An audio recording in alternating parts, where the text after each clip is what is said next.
Yeah. If you could do a clap too. Yeah, for sure. Okay, cool. Um, all right. This is the very first AntTech podcast. This is the pilot. This might be the last one I ever do. I don't know. Uh, I'll probably keep going with it. But so yeah, I'm kind of at a loss for words. I don't know what to say. So basically, if anybody's new here, I guess I'm talking to the viewer right now. It's weird because I'm looking at you, Michael. I'm talking to the viewer right now. So if you're watching this, I just want to talk to people in Airsoft, people that are other techs, people that own stores, people that maybe run fields, do events, maybe players that just have like followings on their Instagram because they do kit really well. I want to like pick brains, and it's really for me more than it is for anybody. And it's solely just I want to talk to different people, and I guess share that conversation with you guys. So our my first guest is Michael from Paragon Armory. Uh, Cool. Yeah, thanks for having me, man. I'm excited. yeah, no problem, man. Thank you for agreeing to do this. You could have just said no and went about your day. So I know you're really busy doing free builds, so I really appreciate you taking the time to do this. Of course. So just getting the ball rolling. Tell me about you. Tell me about tell me who you are and like where you started, what you do, and go for it. Yeah, for sure. I mean, thanks for having me on. Super excited to be here.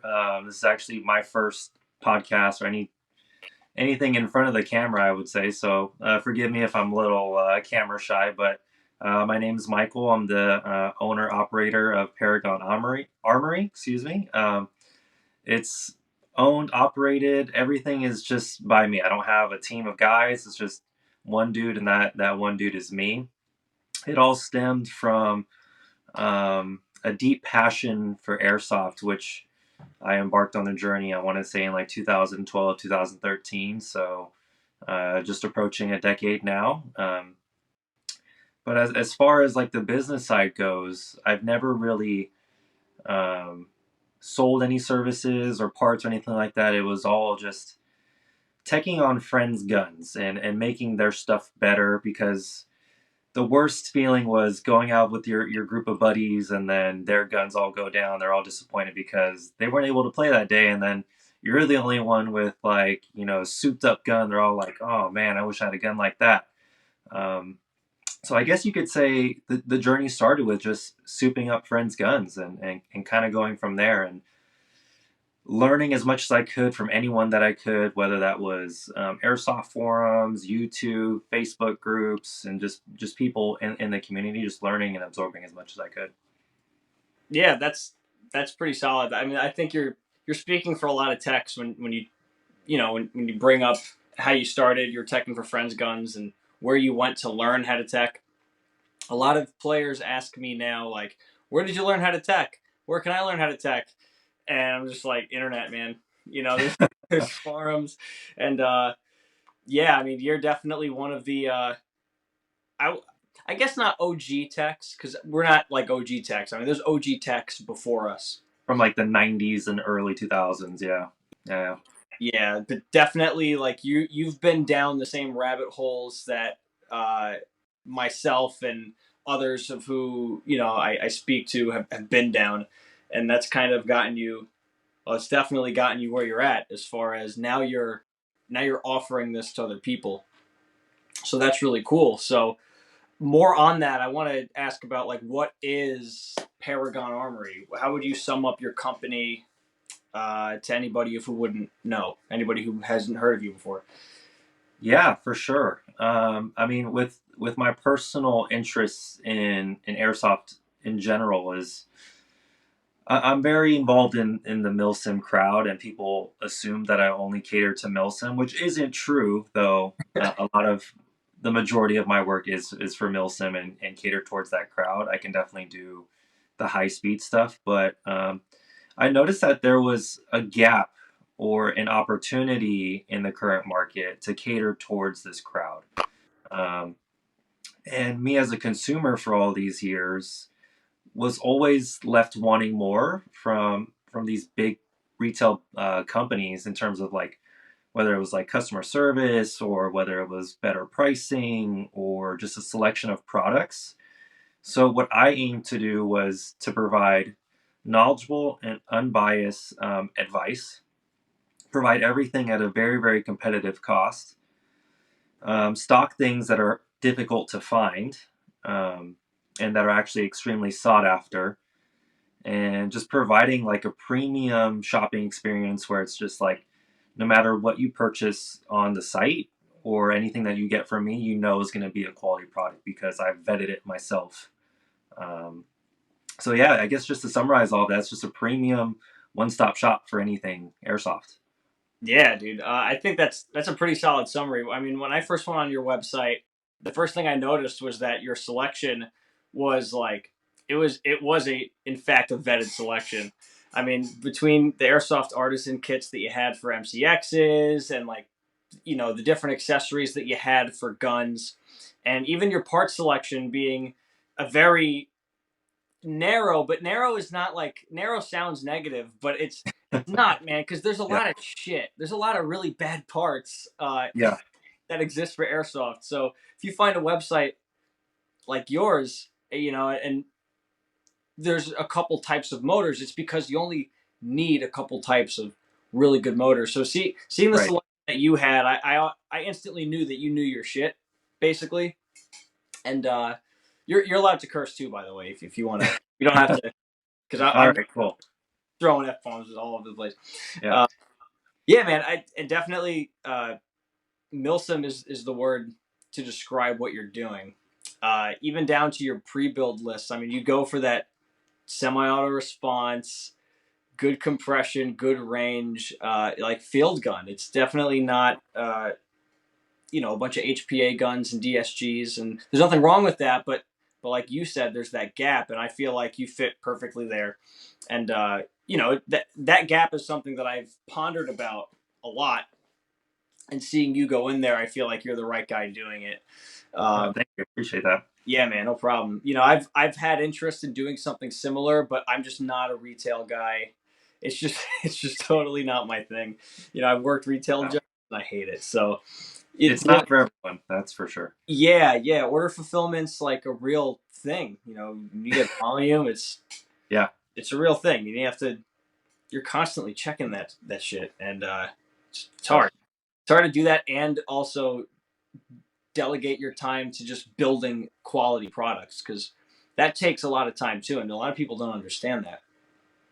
So yeah, for sure. It's not even just like the time that goes into like building the gun itself. It's all of the time you've taken before that to do the research, to do the trial and error. Like, do you remember how long it took you to first like shim your gearbox when you were first starting out?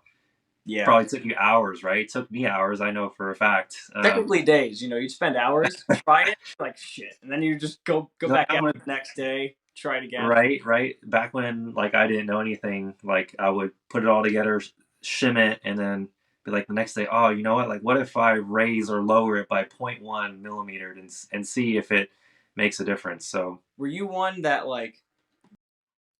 So I don't know how old you are. Do you mind sharing that? I'm 28. You're 28. Okay. Yeah. So is it fair to say that you were in high school when you started teching? I was out of high school, just barely out of high school. Yeah. I remember being in high school. Now, I remember being in class and thinking of gearboxes like all day. I'd be in English class and I'd be like, well, maybe if I just got those, maybe if I just got that SHS cylinder head and got rid of Yeah, my yeah, plastic cylinder head. I was solving simple problems at the time, but I would think about it all day. I would like window shop on Brill Armory and just make shopping carts. Like that'd be a cool gearbox build, and I would delete the cart because I yeah, couldn't afford it. yeah, for sure. But so you've been doing it for yeah. So you see the gearbox, and when you were getting into it, you were definitely probably like I was, maybe obsessed with just like that perfect build, and you're obsessing over getting your stuff right. 100%, man. 100%. Yeah. Yeah. I guess so. I had a question similar to this that I was going to ask later. I'll ask the ante of this question now. Have you had an awful airsoft experience where your gun, like when you were a beginner, your gun just shit the bed? Like some Hmm. catastrophic failure, your gun is just unacceptable, and it just kind of changed the way you wanted to airsoft? Actually, I don't think I've had that much of a negative experience in airsoft. I've been pretty fortunate to typically have a working replica every time I went out. That's good. Um, uh, I guess that's how I developed such a confidence for the work that I've done. Is just I wouldn't bring any spares or backups. I wouldn't bring any tools. I would just bring the gun itself, BBs and batteries, and just send it for the day. And And that's prior. That's prior to you also building your own guns. Like you've had no bad experiences with like stock guns, anything that made you like, oh, this needs an upgrade, nothing like that. okay. So I'll go back to like my first airsoft experience, All right. and This is what I wanted. This is what I. okay. Yeah, yeah. So um, my first airsoft gun was a KWA. I think it was an SR7 or SR10. So it was like a quad rail free float. Yeah, yeah. I know what you're talking about.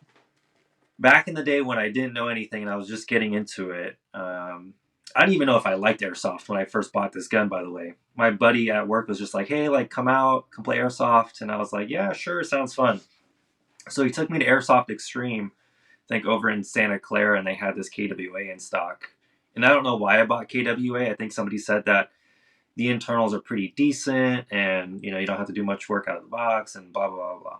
Yeah. So I was like, okay, sure. So I dropped like, I don't know, $600-700 on the gun, a bunch of accessories, mags. I think I got like a plate carrier and some like other random stuff. But I remember getting to the field, like I was super excited, and then the gun just left me wanting more because I would see other people on the field like their range was just so much better, their trigger response was so much better, and it was just like I'm over here with like a bone stock gun. I'm like, I need to do something about this. So Yeah. from there, it just kind of like wanted to do things on my own, because that same KWA I took back to Airsoft Extreme, and I told him I was like, hey, I want it to be. I wanted to shoot quicker. Back then, I didn't know the term trigger response. I just said I wanted to shoot quicker, and I want more range. And then I think back in the day, they just saw like dollar signs because I was just ready to drop money. And then they ended up like just giving me this outrageous bill for, to be quite frank, mediocre tech work and mediocre parts. Like I paid hundreds of dollars for some like, it was like a rebranded, I think like Element high speed motor and some other garbage parts. This is Wow. like way back in the day. And I Yeah. was like, you know what? I'm just going to can this KWA. And then I ended up buying some type of VFC. I think I bought like the VFC Noveski key mod, and I just bought all of like the Noveski parts. Do you still have that gun? No, I sold that off, and that was I think actually it's like, discontinued now. yeah. And I Yeah. have pictures of it still, and I'm just like, damn, I kind of regret selling it, but What's crazy is if you still had that gun, you'd still be able to just like swap receivers with your other VFCs, and yeah, you'd yeah, have oh. So that's cool. I mean, that's a lot of people's. Well, it's not cool, but that's a lot of people's experience. Either their gun is like stock and it breaks, or they take it to somebody and then it's not good. For me, I was like 13. I had a JGM4, and I remember playing, and the whole front barrel assembly just completely came off. oh my god, I was devastated. Yeah. Uh, I just. But the thing is, it was my fault because I had taken the whole thing apart and put it back together. Because I would do that. I would just do it very poorly back then. I was like, yeah, there was no other way for me than to just work on it. I couldn't afford to have other people tech on it. I didn't even know that you could pay somebody to upgrade your gun at the time. I was like, yeah, all right, I found Airsoft Tech on YouTube. There was another guy, Airsoft Talk, God's Airsofters. yeah. I mean, back when I started, I was fortunate. There was like multiple channels that were providing like, I guess, fundamental videos for just airsoft teching, right? Yeah, Airsoft Tech's one of them. He still makes videos. um I forget who else. I think Valley River Arms was another dude. Valley River Arms. Louis Brill used to make videos. He took them down. Yeah, Yeah, I don't know why he took them down, but I would chat with him on Messenger once in a while. I'm like, hey, just bought these parts from you, and I would always, pick his brain. Yeah, it's just random people. I think I learned the most from like Facebook teching groups and just asking people Yeah. how they would go about this, or if they've encountered this scenario before. But I would say lately, my favorite resource has been Danny from Siege Tech. Like, this dude is just probably one of the most knowledgeable people in the community by far. Mhm. Um, which is also cool because he lives down the street from me. So he's like a 10-minute drive. Oh, that's nice. Yeah. And I didn't actually find that out until I started the company. I reached Wow. out to him. I was like, hey, I want to carry your products. And then he sent me his address. I was like, oh, dude, I'm like down the street. So you walk down. You're like, hey, Danny. Yeah. Yep. Yep. And then we, like, I think spent like a good hour to 2 hours just talking about airsoft and gearboxes and Yeah. fine tuning things. Like, even just the other day, this morning and last night, I was asking him, I was like, hey, like, I'm having this issue with like mid cap syndrome. Tried everything in the book and nothing's working, and gave me a lot of like specific, detailed answers. So, Yeah. dude is really really cool. That's cool. That's cool. Yeah, I mean that's what's cool about I'd say the tech and community. For the most part, I'd say 95% of all airsoft techs are pretty helpful, and they'll help a brother out. You know that HBO help a brother out. Yeah, yeah. So there's a majority of people who are willing to share their knowledge, and then there's always that like elitist group who will gatekeep information. So that's Yeah, just, I think it's just the way with any hobby, right?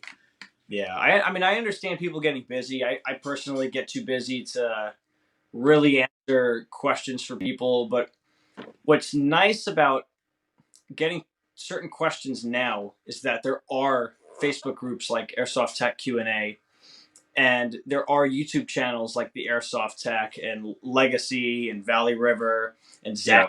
Zacho, right? Zacho, is that right? I remember him too. Yeah, Yeah. and Mikey, you know, they there's just so many resources out now where if somebody asks me how to Yeah. shoot a gearbox, so I made a YouTube playlist of tutorial videos that I watched getting into it. So Yeah. I send them to the playlist, and if they want to learn, they can learn. There's like no way I think I can express some of those tips better than the people that I learned it from. Yeah. So it's really nice to have that. But yeah, I mean it's nice. It's cool for because overall airsoft as an industry in the U.S. is not like it's not a big competing industry as far as pastimes are concerned. Like video games have it beat, sports have it beat, freaking fantasy sports have it beat. There's skiing, skateboarding. Like there's so many things that It's a small niche for sure. yeah, and despite that, the grassroots are really strong Yeah. for the most part, and that's really cool. And thinking about it now, I'm pretty appreciative that airsoft is like that. Because it's definitely not like that in certain parts of the U.S. Because obviously there's certain areas where airsoft doesn't really flourish that well. But like California, New York, Texas, I mean, these are places where I'm always hearing about like just airsoft, like it's Yeah. happening in places. So I pretty much got an idea as to what inspired you to start Paragon Armory. So that's pretty neat. I wanted to know personally if you were inspired at all by Umbrella Armory to go the whole pre-build route and the way that you present your work because it's very polished the way that you present the gearbox work and it really reminds me of Umbrella. Were you inspired at all by them to do that? Yeah. I mean, I didn't want to like copy what they were doing, but immediately I knew that when I started the business, I wanted to offer top of the line components, and then I wanted to do pre builds. And the reason why I go with pre builds is it's because it's a controlled scenario or a controlled situation. I control what parts are going into it, and I know that these specific combination parts are consistently going to work well with each other. So it saves me time, and I'm able to give consistent results all the time. Versus someone doing their own research. They're like, here's a bag or here's a box of random parts. Now make it work. And it doesn't matter sometimes how good of a tech you are. It's just certain parts just don't work that well with each other. Or um, the fact, yeah, the fact that we're in airsoft, there's no set of tolerances or anything. There's like no spec, right? It's just kind of like free for all when it comes to that. Like, Yeah. People don't understand that. there's no standard, right? It's not like automotive. There's like automotive standard, and then with airsoft, it's just whoever gets it as close to TM spec, I guess. The way I put it, there's people that assemble airsoft guns, and then there's people that are like craftsmen, because really Yeah. you have to really iron out everything. Like I'm sure you have a checklist in your head of the order in which you do every build and like everything you need to check for. Yeah, 100%. Now it's nowadays it's just autopilot. Like I grab all the parts, I'm just straight to work. Like sometimes I don't even think about it. I think the most thought I put into it is like the shimming part of it, because I'm actually really analytical with the amount of gear lash. So I'm over there with my set of trusty calipers, and I'm measuring the play between the pinion and the bevel as an example. Yeah. But yeah, I mean, there's definitely a specific order that you have to follow. Do you use a dial micrometer? No, I just use a set Mitutoyo just digital calipers. Like something like this? Let me turn around. I actually have it right here. I think we have the same one.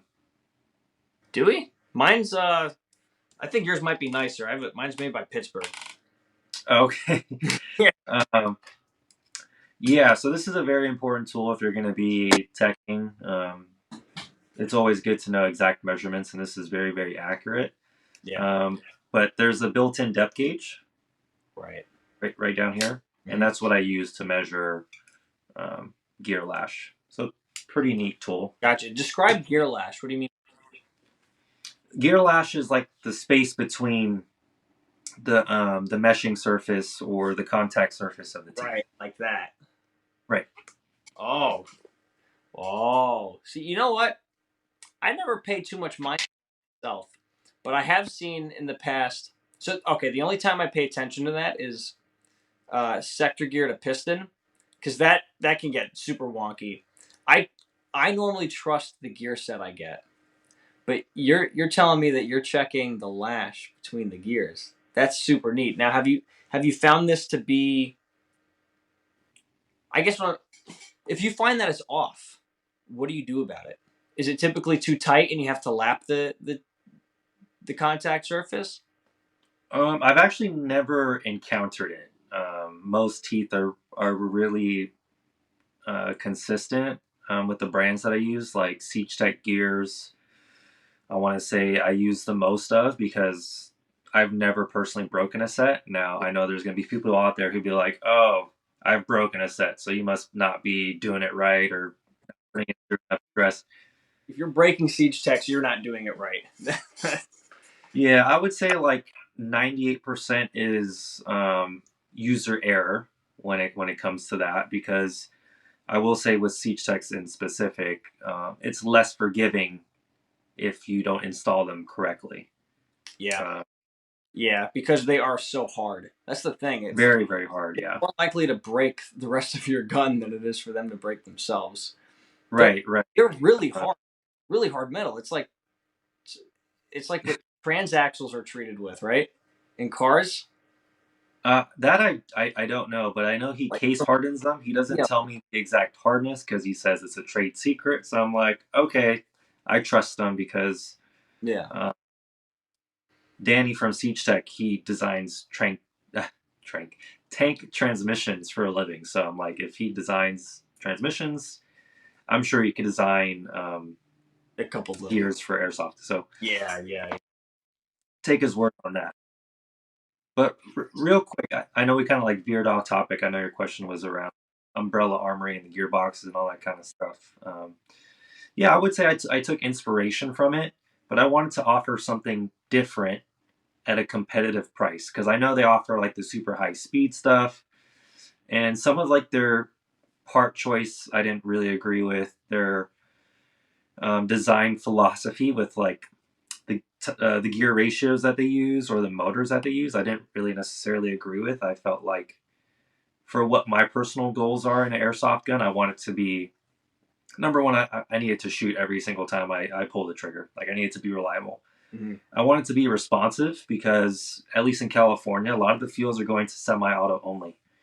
And that's just because of a lot of the lawsuits that are happening and insurance and things like that. Like I'm sure you've seen all the videos of people just getting like mag dumped or assaulted, and it's just There's semi-auto only here at yeah, Zulu, unless if you yeah, have, like it has to be a belt-fed machine gun now. It used to be internationally recognized, so like an RPK would be okay, and an M27 would be okay. Now it has to be belt-fed. That's why I'm building cursed saws now, because it's like we have to make the light machine guns even lighter. So, yeah. That's cool. uh, Um, so but yeah, so what reliability. specifically, if you don't, Sorry. because you mentioned some of the build philosophies and motors and gear ratios. What specific things did you notice that made you feel a bit like, yeah? Because for me, and I guess I'll answer that question first, so I'm not like setting you up to talk about Umbrella Armory.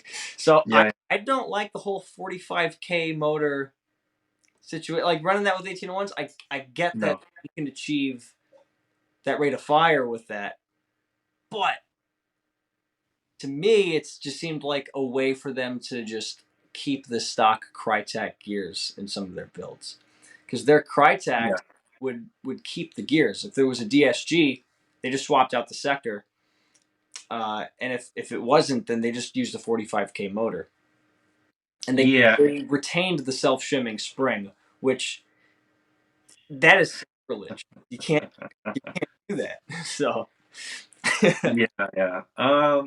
So I mean, you kind of hit like the nail on the head, right? I really don't like balanced gears or torque up gears like they recommend. So this was like years and years ago. I remember on an airsoft teching group on Facebook, Alan Stein, I think a few of his followers or people who worked at Umbrella at the time, I don't really remember, but they were sharing information and they said that you would get better trigger response and better efficiency with an 1801 gear set and a 16 TPA motor. And at that time, I was like, okay, I'll give it a shot because I think I was only teching for, as opposed to what though? as opposed, I think the most common setup during that time was like a 1301 gear set and a 22 TPA motor, Right. which I would say is still fairly popular. Yeah, yeah, but what Um, I remember is it was like the ZCI High Torque and SHS 1301. That was like that was the that was the the thing. cheapo the cheapo combo that would give you good trigger response. But I remember, dude, those motors would get scorching hot if you were laying down enough fire. Yeah, yeah. And there's things I realized about the ZCI motors after reviewing your motor that was like awful. I was like, wow, so this is why the ZCI motor is so bad. Like they put very little attention to the tower. They put very little attention to like the brushes, to the armature. It's With crazy. the ZCI motors, those are like just bare minimum, right? Like Yeah, almost the bottom of the bottom. yeah. I mean, they I've do have decent magnets, but I've only ever put them in customer builds if the budget was super tight, and yeah, or if for whatever reason the ZCI was just gonna trump the ASG, mainly in regards to fitment, because you know how yeah, these are kind of chunky, little chunky. yeah. They got that extra large can. Yeah, Yeah, they fit kind of. They would sit in some motor grips, particularly like older MP5s from like Classic Army, and they would not sit. Like they would throw off their own motor alignment because of how yeah, because how thick they were. With 3Cs, they're like 3C thick. yeah, Uh, yeah. it's like I need a 22 TPA. Went well the ZCI. It was better off. Lesser of Yeah. evil. So I really didn't agree with the whole 16 TPA and the 18:1 ratio gears. Like I tried it out. I don't like running active braking. Um, and when I installed that setup, I was getting double shot, even on like a stick lipo. And I was just Like like, spinning. What's that? Overspinning? More than overspinning, it was double cycling with a single trigger pull on a 1801 and 16 TPA. And what kind of MOSFET did you have? I think I was using, it was either a Titan or a Spectre at the time. Really? Yeah. I feel like it might have been a Spectre. That's my opinion. Now, my opinion shit. But I feel like the Titans, you can program that pretty well. Well, what year was this? That's a good This was question. like 2016, I want to say. Dude, that could have been a Spectre. Who knows? But I just didn't like how it felt. Like, I remember pulling the trigger and there was like a short delay. And this isn't like a 1 second or 2 second delay. We're talking like in milliseconds, but it's something that you can feel when you You, pull it. Like you can kind of like feel I know what the you mean. motor. You can utter it. It's like flip. It's like Yeah, it's kind of like the utter. motor is slowly getting up to its peak RPM, and you can actually feel that when you pull the trigger. Versus back then, I was already doing 10-to-1 ratio gears and a 28 TPA motor, and that was just instant. It was just like bang, bang, bang, bang, bang. Yeah. And when I measured the full auto amp draw at the time, I think full auto rate of fire was very similar between the two. I didn't notice any difference in full auto. And I noticed that the 16 TPA was getting warmer quicker, and I was like, I don't know why they're preaching about torque gears or balance gears with high speed motors, because that was like the information that was being spread at the time. So Yeah. I noticed that's a build philosophy that they still follow. And yeah, I just didn't agree with it. And that kind of like led me to want to create my own gearbox to compete with them, because I know that they're probably the number one place to go to for like upgraded guns when it comes to like the high end. So Yeah. I wanted a product that's gonna to rival theirs. And in my opinion, I think I have a better product at a lower cost. But time will tell Yeah. when it comes to that. Yeah. Time will tell for sure. Uh, I don't have anything personal against Umbrella Armory. I mean, they're pretty big. No, me neither. I feel like where they've gone as far as their builds are a consequence of their size. Frankly, I remember because they understand the build philosophy. They do because They're super smart. Yeah. they And understand. I'll even say this, like I'll make a disclaimer, like I'm not bashing on Umbrella Armory at all. Like I know Jordan and Alan, like they're like the OGs who started it, and they're very talented at what they do. And I've even learned a lot from them both. Where back when I first started, I would message Alan all the time, like, "How do you do this? Right. What does this mean?" and all that kind of stuff. So I'm very grateful for their knowledge that they've shared. Yeah.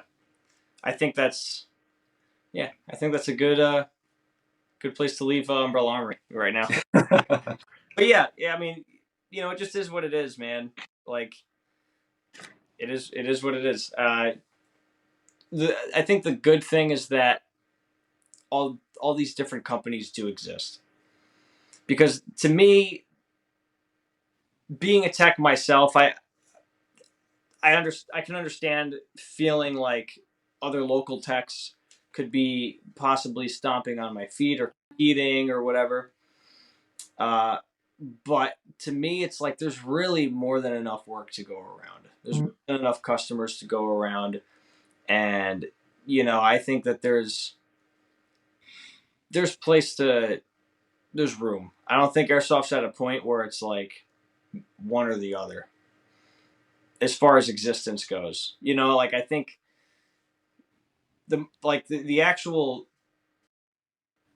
number of airsofters is increasing, and that's Yeah, and also the airsofters that exist, the percentage of them that were not using souped up guns that are now transitioning to using souped up guns, that's also increasing. So I don't know, man. Airsoft is just in a really just like despite some of the weird politics, like in New York that we have, and in California, I'm sure you definitely had with regards to airsoft. Despite that weird stuff, airsoft, as far as the free market is concerned, is in a pretty good spot. It's like yeah, really, I would agree. Yeah. I would say Airsoft right now is in a really, really good position, especially because Airsoft is gaining a lot of traction in the firearms community. So people who are military, law enforcement, firearms owners, advocates, enthusiasts, like they're all considering Airsoft as a fun way to potentially train. Yeah. I'm not going to open that can of worms, but it is getting attention from that community, which I think is awesome. Yeah. Have you by any chance seen that video I made with the train guns? It's really cringy. Looking back on it now, I feel like I shouldn't have made the video, but because I was like, train. I was doing T-Rex arms course of fire. Yeah, yeah, I thought it was kind of cool. I Yeah, thought it was cool. yeah. It was neat. I Yeah. feel like I left some guns out though. Like a GBLS is like a real honorable mention. I feel like that. Uh, but yeah. All right. So okay, here's my next question for you. This was actually something that was asked to me to ask you. Any non M4 pre builds on the way? Like any AK, non any non M4 fives, pre builds. any F2000s, any what's a more niche? Any PPSH 45s? I will say, uh, I want to try Tokyo Marui Recoil Shock. I know it's another M4 variant, but it's different than your standard AEG.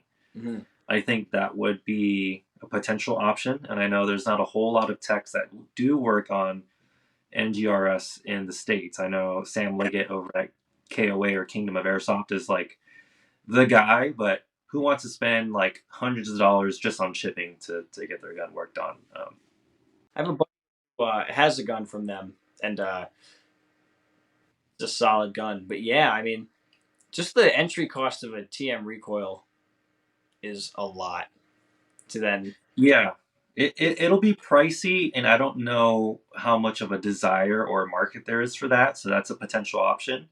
So if you guys want to see it, I mean, obviously, let me know.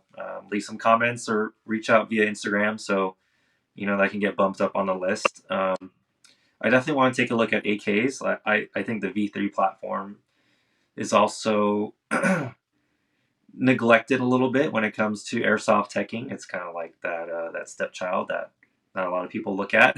Yeah, I gotta say, my recent experience with AKs, like you can totally take a stock SEMA and upgrade it and make it good. Yeah, But man, like if you really want the predictable builds, there's no way around like retro arms gearbox shell and then a really good motor cage, whether if it's also yeah, arms or bull gear. You just kind of have to. You really have to. Like there's no like retaining any stock feed, which you don't even do any of that. You don't retain anything stock internally, but no, I you know, got it. like I know like the Umbrella does, and fair enough, right? Keeping a stock Crytek shell is fair. Like it's a good shell, but Yeah, yeah, I mean AKs you can't leave anything on the table, and it's what's tough about it is I think people will be disappointed at how expensive a pre-built AK is actually going to be at the end of the day. yeah, I would say it's gonna rival, if not exceed, the cost of an M4. Yeah, it's like buying a real AK in the U.S. versus buying a real AK in like, you know, Ukraine. Right, Yeah, yeah, Ukraine they're giving them away for free. So yeah. I mean, I'm gonna experiment with the AK platform, the V3 platform. I actually have an LCT that I'm gonna be working on pretty soon. So I have a retro shell for that. I've just got some Jeff Trong Leviathans in. I've got all the other, V2, V3 compatible parts that I'm just going to dump in and see how that goes. Yeah, so they could be coming soon. say again. I mean, AKs could be coming soon. Um, and then just to add to the list, I'm also considering MCX. I have one concern with the MCX before I'm able to offer that. And then besides MCX, the MP5, but not the one that's wired to the front. An MP5 rear wired with a full stock, and that's just for performance. It's Yeah, really difficult to get something that I would consider worthy with a super tiny front wire battery. Like it's difficult. yeah, Yeah, no, it 100% is. Yeah, fuck front wired MP5s. Fuck them. Uh, so, before I get to the next question, it's part related. It's internal part related. So, it's you're mentioning Jeftron Leviathans. Now, I'm a Gay Titan fanboy myself. Uh, where do you stand? Where are you, Coke or Pepsi? Are you? uh, I'm neither. I am a Spectre fanboy. Uh, Uh, so anything that gets as close to a Spectre as possible, then I'm going to be happy with it. Um, I was looking at the Spectre. why the Spectre? And which gen of Spectre? To be honest with you, I've used the Spectre Mark One, and I've done at least a dozen Spectre Mark Ones, and I know people have broken them, but even though it's like user error, for example, or just wear and tear, Frank at BTC is his warranty is like second to none. Like you send it to him, and he'll repair it. It's kind of like no questions asked type repair. The flip side to that is he's almost impossible to get a hold of, and sometimes you just don't know when you're going to get it back. It's just kind of like a surprise. Like one day it just shows up at your doorstep. So I will say that.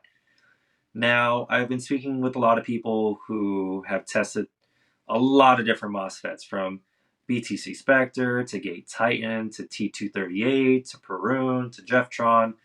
And I think the unanimous decision has been that the Jeftron is just superior. Yeah. And the reason for that is it has better cycle detection. It's not as finicky. The cost is less. And then there's no paywall. Like with Gate to go from basic to advanced to expert, you have a paywall to get those features when it's already built into the MOSFET. And I don't really agree with that. Am I missing anything else? I don't know. I think it's fair. Yeah. Yeah, I mean, definitely, you're tuning your builds to the T, so you definitely know exactly where you want them at. So that's good.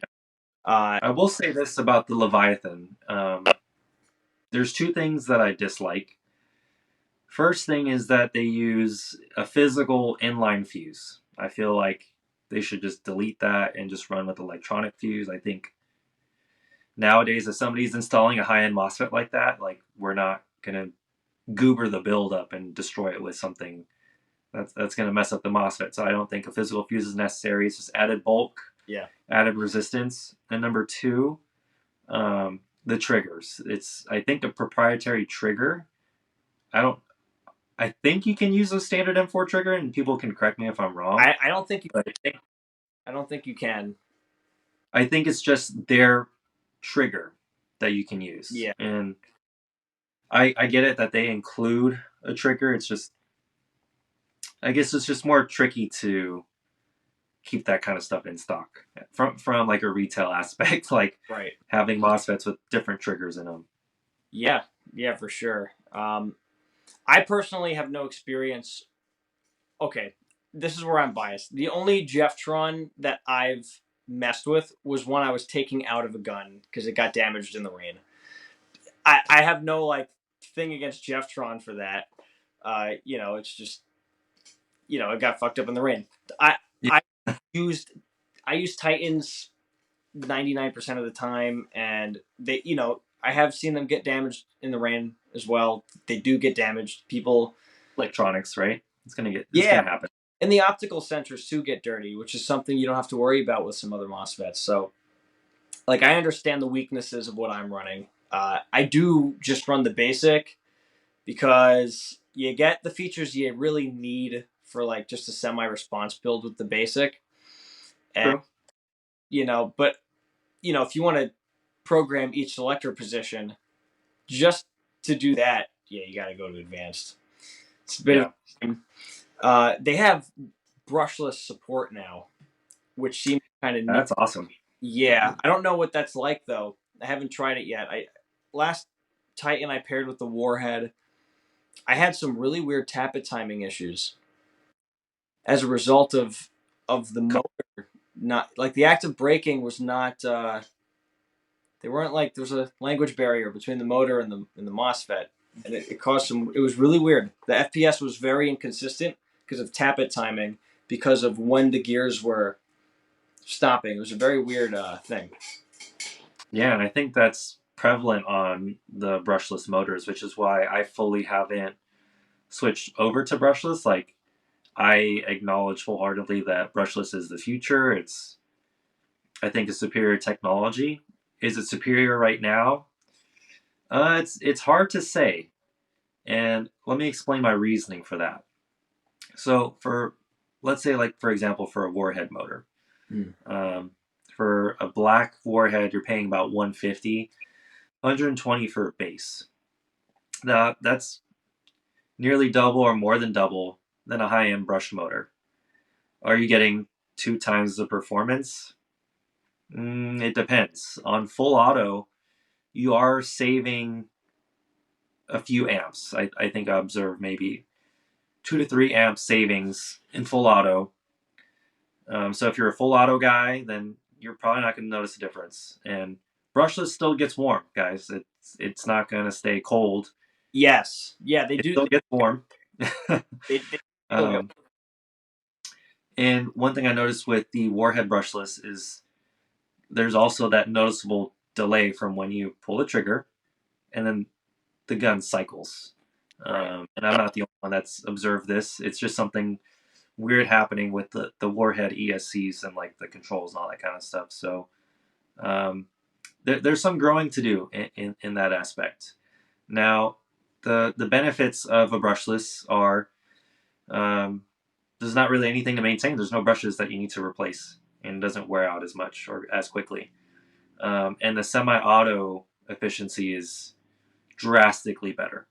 So for majority of people who are semi-only, you will notice extended battery life with the Warhead. Um, am I ready to pay twice the price and potentially deal with FPS consistencies and feeding issues and all that kind of stuff? Probably not. You know what? My biggest issue with the Warhead, and I noticed this doing an AK build because you kind of can notice this doing the version 3. Uh, when the motor first starts spinning, so okay, so you know how in brush motors you can shim the armature inside the can, Yep. and that can play back and forth while it's spinning, and that can mess up your beveled to pinion shimming and make it sound really bad. Well, I noticed with the Warhead, now you know how they're constructed. Like it's not like a brush motor where the armature can be shimmed necessarily. It's kind of just in there. Yeah, Well, it's pretty solid. when it reaches its max speed, it would move forward significantly, and it was almost like if you try to compensate for it by shimming your bevel down so that you're a little bit loose at the beginning, but then you move up. You know, it was really hard to manage. It was really hard to get it to like sound good. But then I also hear like a buddy of mine has his gun and he has a warhead in it with a Titan, and the thing sounds beautiful and it performs beautiful. So I don't know what the heck voodoo magic he did with his.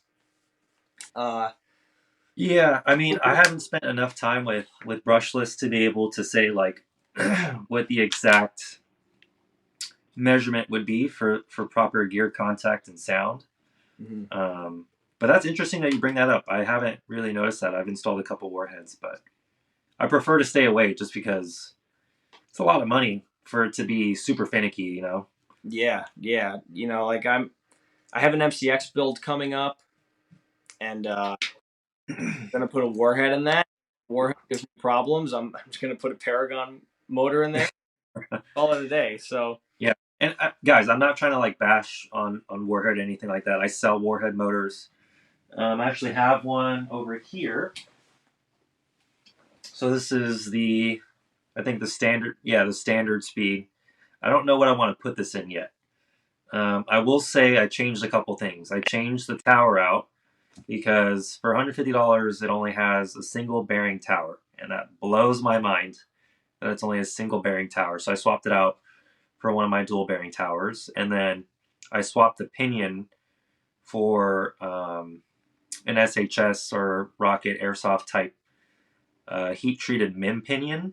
I found that these mesh very well, obviously with rocking SHS gears, but meshes very well with AntTech gears. And this is like the secret sauce to a perfect sounding gearbox with AntTech gears. Just a little tip on that. So you're that motor is like if your motor and a Warhead had a love child. That's, Yeah, I mean, yeah, just keeping. I want to have a company OEM brushless motors for me. I just haven't found a manufacturer yet. Warhead Because motors for negative airsoft. what's that? Warhead makes motors for negative airsoft. Oh, do they? Yeah, negative. He made a video on it. He was like, "I got these Warhead motors and they got my name on it." You know, it's all British and stuff. Interesting. Yeah, But yeah, there's a few things I want to change on it to make it better. So yeah, let's just say that. yeah. I like your motors.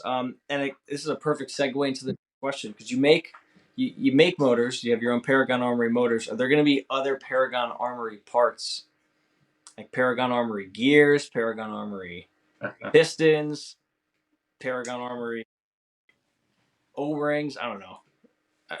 um, I mean, there's a few parts that I have already, like Paragon spec parts, and I'm pretty transparent. Like I don't say I manufacture this stuff because honestly, I don't. I go to manufacturers that I've used over the years that I know and trust. I develop relationships with these companies, manufacturers, and I tell them how I want it to be made. Basically, is what's going on.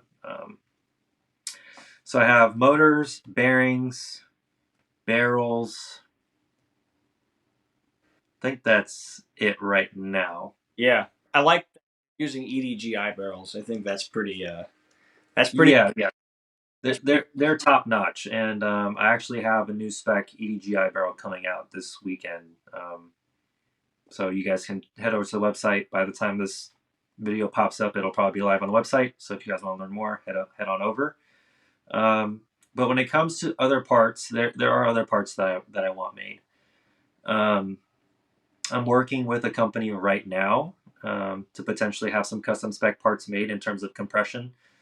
So that's piston heads, nozzle, tappet plate, potentially cylinder head, potentially piston.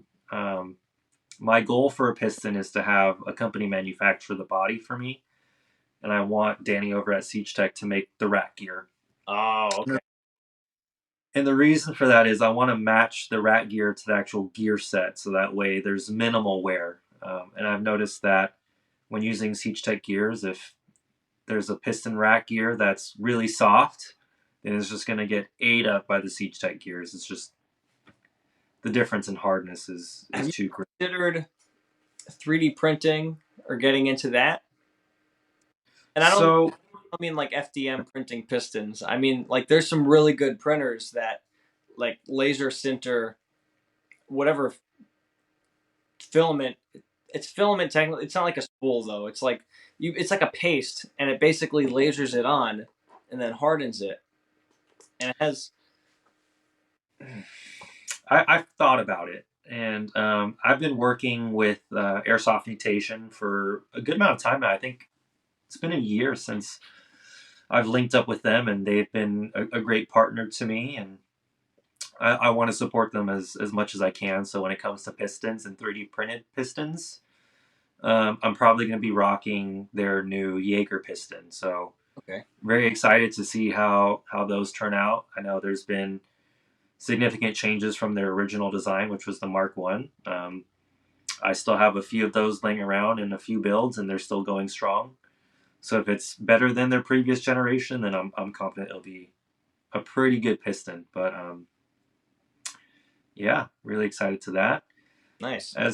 As far as like gears and stuff, don't think I'll be getting into gears. It's just a saturated market because there's so many manufacturers that have a gear set, and most of them are pretty good. Even like a $25 SHS or Rocket gear set is pretty solid. I do feel some type of way sometimes putting a $20 gear set into a high-end gun and calling it a high-end gun.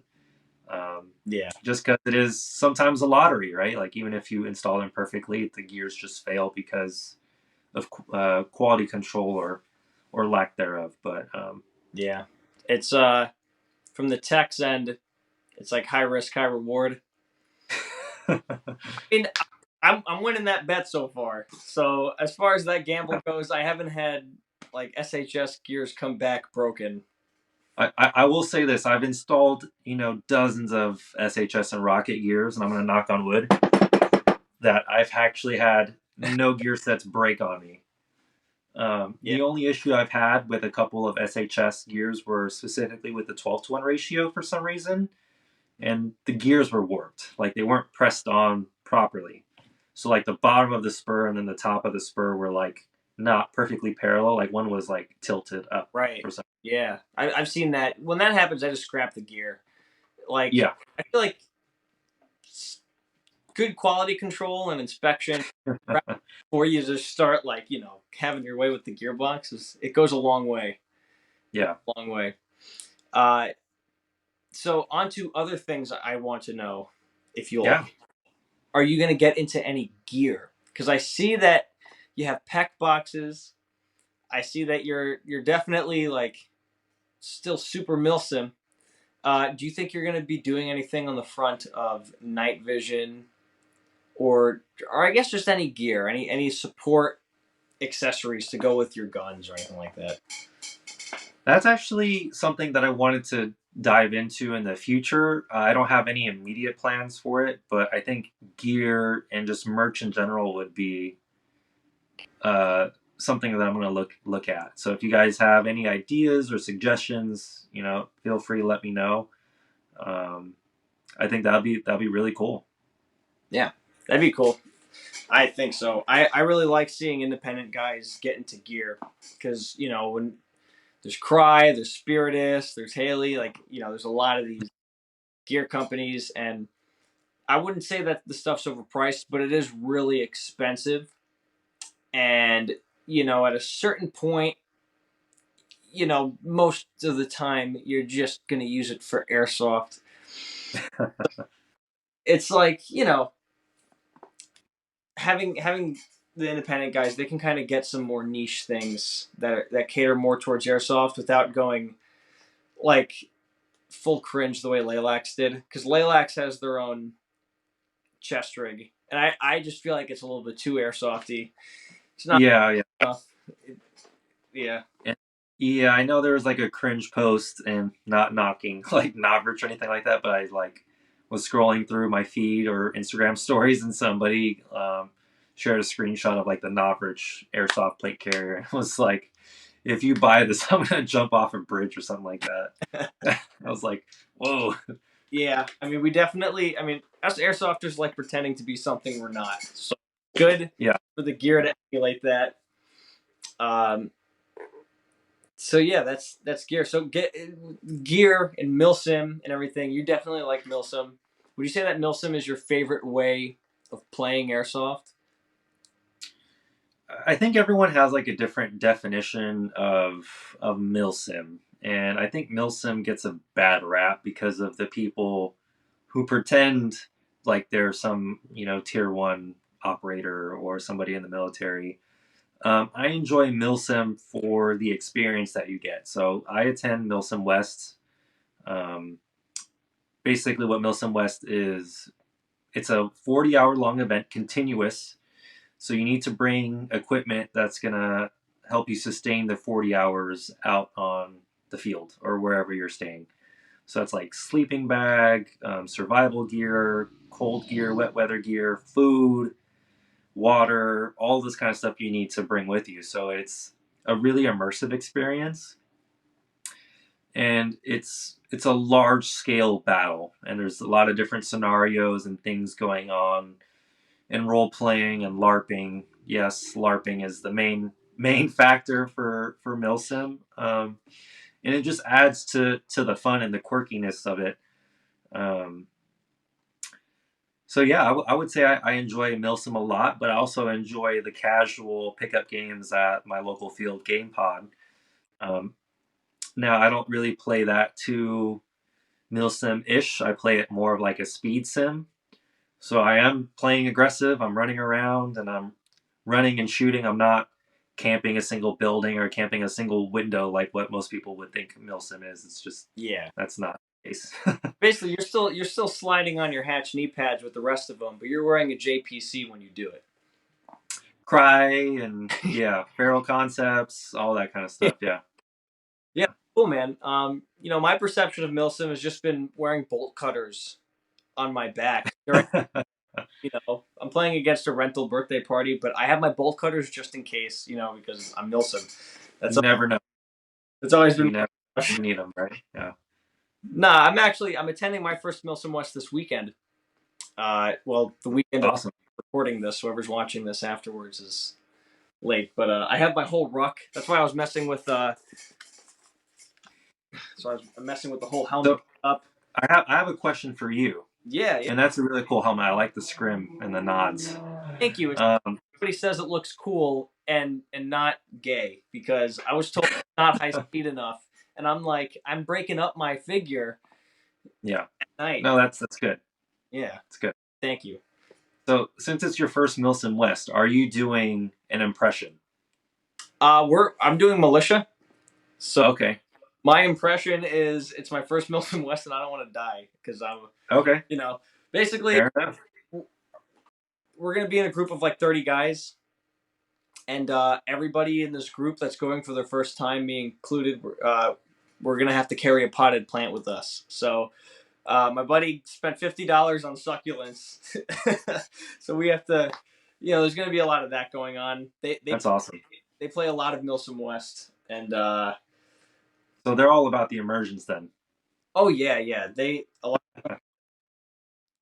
really go in. So, I mean, as far as my impression kit, since I'm on militia, I didn't want to just have some super modern thing. So I'm doing carry handle T1, as my riser for my night vision. So I'm not going to do like a Unity or anything. I won't lie. Even for militia, it's a little high speed. They say not to have a pack or a flashlight, but I want to just go there and I want to be quite active. So I two lowers, my Kythera lower and just a backup AEG lower. I just want my gun to work. I want to be able to shoot people. What is appealing to me is that it seems like I can play airsoft in a manner in which I could never play airsoft here at Zulu. Yeah. Like at Milsim West. Like it seems really aggressive. It's not like, oh, there's little Timmy there. You have to like calm down because little Timmy's here for his first time, and we don't want to detract anybody away from playing. It's like, oh, like if I'm shooting at you and you're not acting dead, it's like you shoot until the target is down. It's a unique experience for sure. Yeah, I really want to experience that. When I was getting into airsoft, I remember watching Milsim West videos, like night vision. Mm-hmm. I was like, this is what airsoft can be. So now it's like I finally get to just play for 3 days straight with night. Yeah. Night.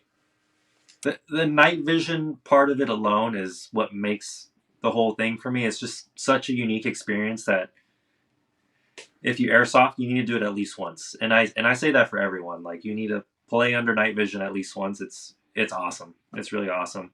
It really is. Do you own your own night vision, or are you renting? I own my own set. I recently picked some up. I was able to justify it now that I'm a business. So, right, it's an expense. It's for the getting new. Yeah, it's where you're meeting the. I will say the other cool thing about Milsim West, on top of like all the scenarios and the things that you could do, because it doesn't feel like a team deathmatch like when you go play at your local field. The other thing is blank fire. So you actually have firearms that are converted to be firing only blanks. So there's no live ammunition. It's just blank ammunition to simulate the sound and environment of an actual battlefield. I think that's really awesome, and there's no other organizer that I know of that does that. Yeah, that's definitely appealing to me. It's weird. I realize that I'm kind of a masochist because I'm just like, I want to do Milsim West because it's the only time I can play airsoft and not get sleep and be very uncomfortable and be woken up sound of live gunfire and have grenades Yeah. while I'm in my sleeping bag while I get shot in the face simultaneously. Like, it sounds fun as hell. I love it. I eating MREs just like a freaking nerd. It's all part of the experience. You just got to embrace the suck. Yeah, that's what they say. Is it a tradition for you guys in California to do a pocket McDouble?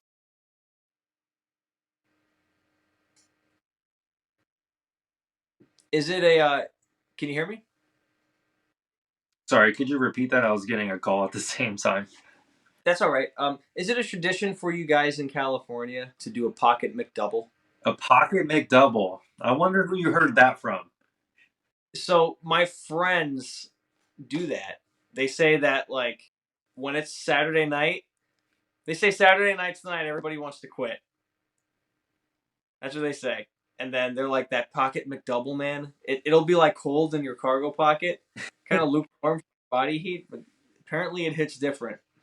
Yeah, so my buddy who just recently quit Airsoft, his name is John. We started like an Airsoft group together. So if you guys are active on Instagram, you can go follow our page called Regular Guys, and it's all of our Milsim content. But he's the one that lives by the pocket McDouble, we'll say. And it's crazy, man. He'll have a McDouble stuffed in his cargo pocket since Friday, and he'll eat it Saturday. And I'm like, dude, that's kind of gross. And he's like, dude, it's McDonald's. It doesn't expire. I was like, fair enough. Fair enough.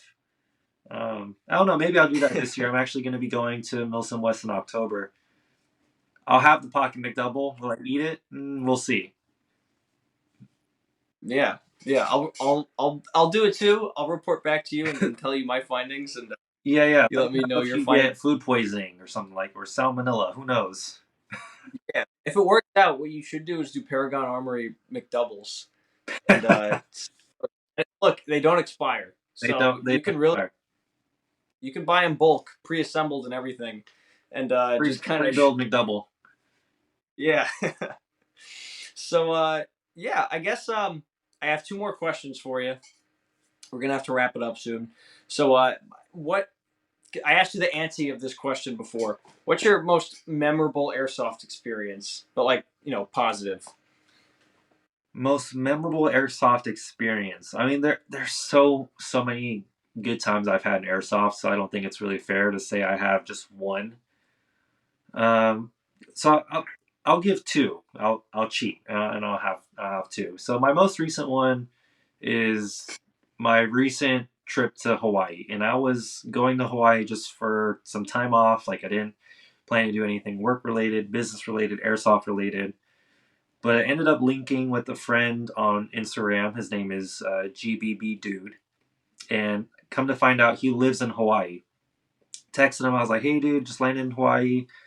He's like, "Oh shit, no way! Like, let's go play some airsoft." And one thing led to another. Like, I'm getting like loaner gear from these dudes, and it was super cool because we played on a private field with private rules, and it was really fun. It was at 10 o'clock at night. I basically had a loaner Spiritus chest rig. I had a loaner Tokyo Marui MWS GBBR. Owner. Um, I only had like, I think, two or three mags because one of the mags leaked and didn't work. I didn't have an optic. I had the regular flip up iron sights. I had a white light and no nods.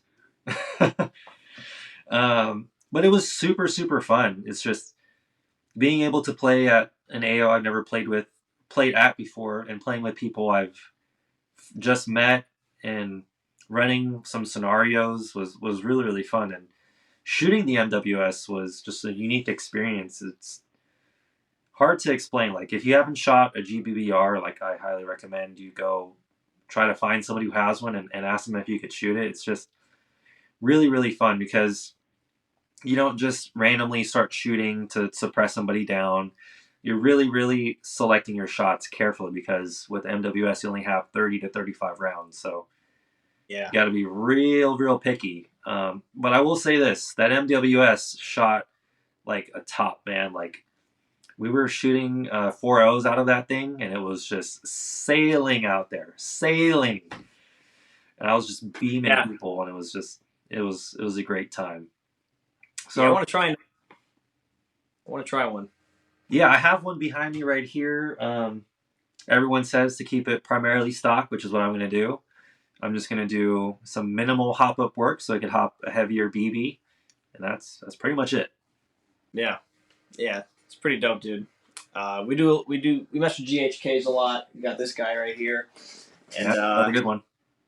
I ran that gun. This is my friend's gun. I ran it for one game, and I fired one shot that whole game. I got one kill, and it was best. It was the best like gas gun. But it's like so satisfying when you get that kill, right? I don't know Yeah, what it is.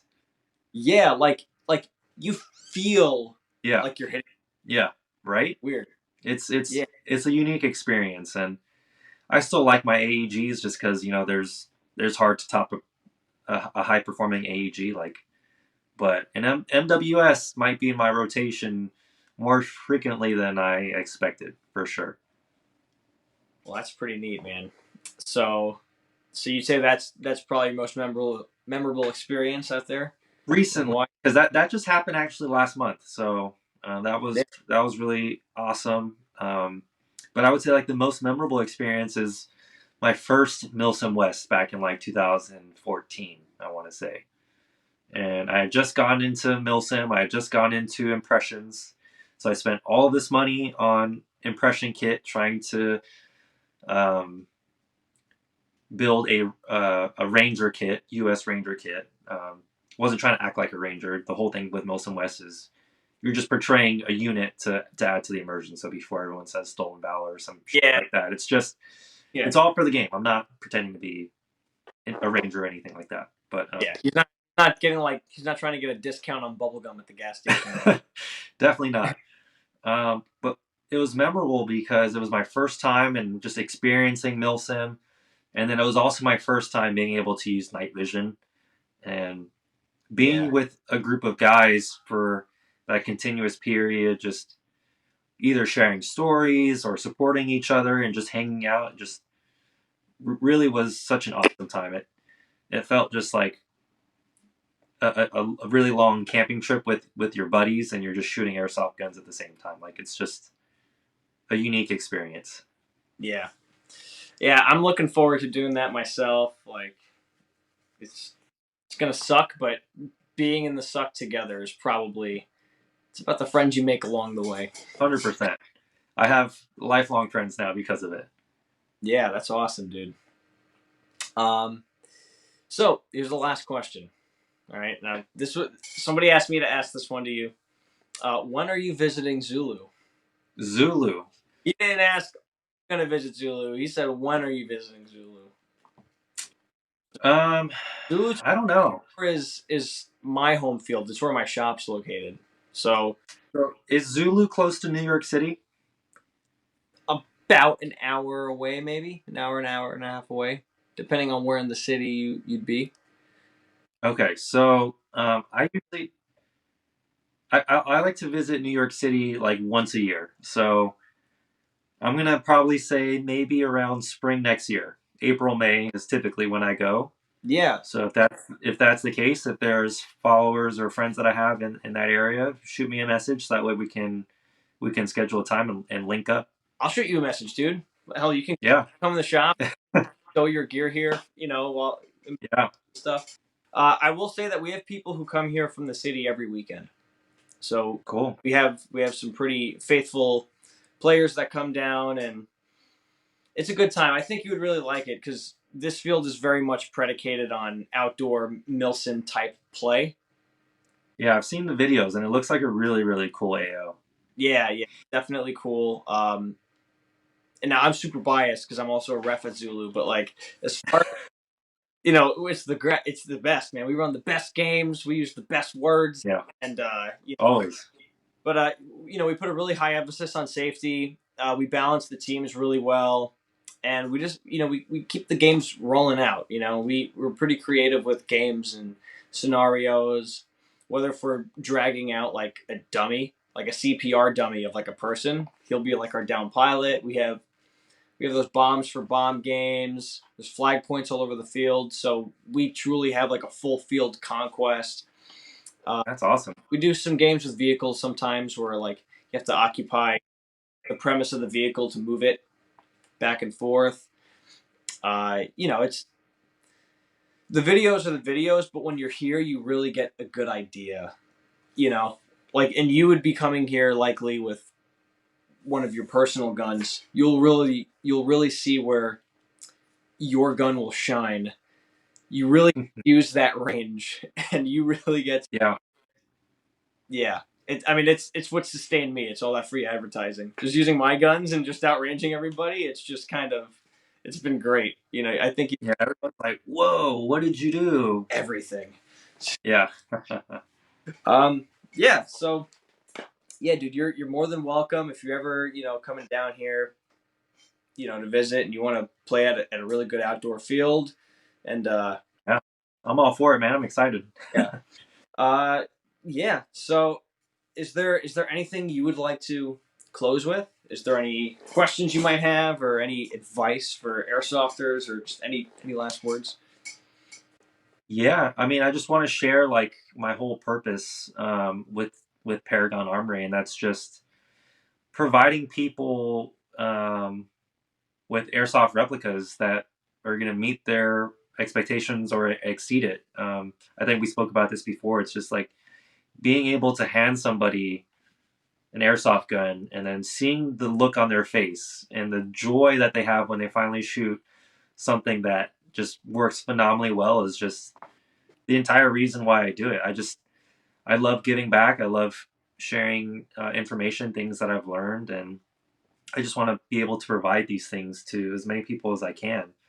Even if people don't buy anything from me, like I'm super active on Instagram, email, like I answer questions all day long, and I find a lot of joy in that. So if you guys, are afraid to reach out to me, don't feel like you're bugging me or anything like that. Just send that message or ask that question. Righteous, righteous. Yeah, man. I'm all for it, man. I respect it, and as far as teching goes, we're like, it's like there's a tech brotherhood out there, and you know, it's all good. It's all good, man. I know exactly. Yeah, I know exactly what you're going for. I think it's a great thing, and we need more. We need more people like you in airsoft, just giving that experienced helping hand to other people, getting them into the sport, and doing so correctly, so that people just have a better time. It's just better. It's better for airsoft for everybody to know what they're doing and yeah, 100%.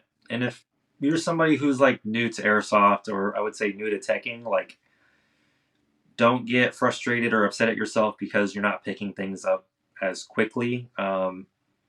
I can speak for myself that it it takes time. It takes a lot of time, trial and error, before you're able to start mastering your craft. So it comes with time. Just be patient and try to learn as much as you can. Even someone like myself, and I'm sure you would agree, like no matter how long we've been doing it for, we're always consistently learning, right? yeah, There's new things that always come out, new methods, things that we thought were the right way, and all of a sudden, oh, come to find out we were doing it wrong for all of these months or years, however long we were doing it, right? So yeah, always be in a state of learning.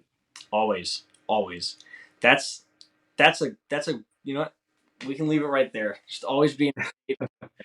That's good. Yeah, That's good advice. That goes for everything. That extends beyond airsoft, man. That's what's up. 100%. Well, Michael, thank you so much for doing this. I've had a really good time talking with you. Yeah, For the thank you for having me. the real talk, not the pregame talk. It's been good. It's been really good, man. And I hope to. I enjoyed it. Yeah, I'd hope for you to come down sometime and play some airsoft with you, man. I think it'd be a really good time. So Yeah, we'll have to put that on the calendar, man. yeah, alrighty, man. Have a good night.